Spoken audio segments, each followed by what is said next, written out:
Shalom bien-aimés dans le Seigneur, notre méditation du jour s'intitule « Les relations sont une monnaie de la vie », deuxième partie. Nous reprenons notre texte de Proverbes chapitre 17, le verset 17, qui nous dit ceci. « L'ami aime en tout temps, et dans le malheur, il se montre un frère. » Alléluia.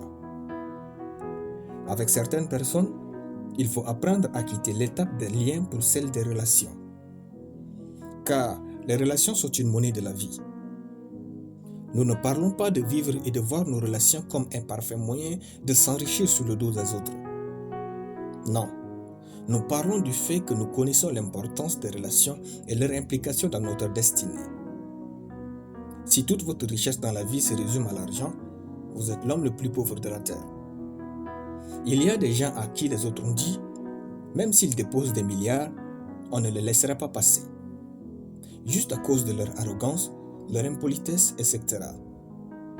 Frères, les relations sont une grande richesse dans la vie. Peu importe à quel point vous êtes talentueux, il arrivera très souvent que votre futur et votre réussite dépendent de ce que quelqu'un ressent, pense et sait. Jésus-Christ avait eu besoin de 12 relations humaines pour réussir.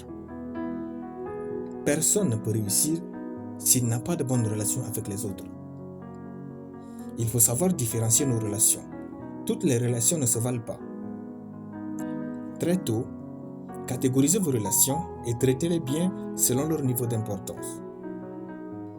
Nous avons d'abord des relations à caractère limité. Il s'agit de personnes qui ne peuvent pas connaître notre intimité à cause de leur caractère et leur manière d'être avec nous. Nous entretenons une bonne relation avec ces personnes, mais de manière limitée. Elles ne sont pas le genre de personnes à qui vous pourriez dire « J'ai faim, j'ai soif, j'ai péché, j'ai besoin d'aide ». Elles vont s'en moquer et utiliser vos limites pour salir votre vie. Les personnes dans ce type de relation ne sont pas forcément mauvaises, mais elles sont nuisibles pour votre destinée et votre progrès. Les relations à caractère limité influencent très peu la qualité de votre vie. Si vous autorisez un homme à influencer votre vie, rassurez-vous qu'il en vaille le prix. Toutefois, entretenons de bonnes relations. Dieu peut avoir planifié de changer notre vie à travers des personnes ordinaires, à l'exemple de la petite fille esclave et du général Naaman. Ne négligez ni la vigile, ni le secrétaire, ni le servant, bref, ne négligez personne.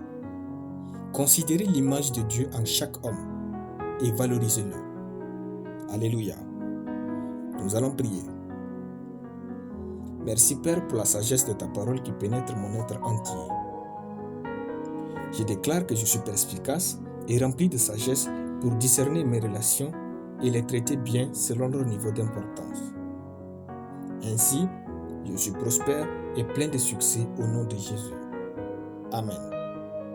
La lecture biblique en une année, Romains chapitre 14 à Romains chapitre 16.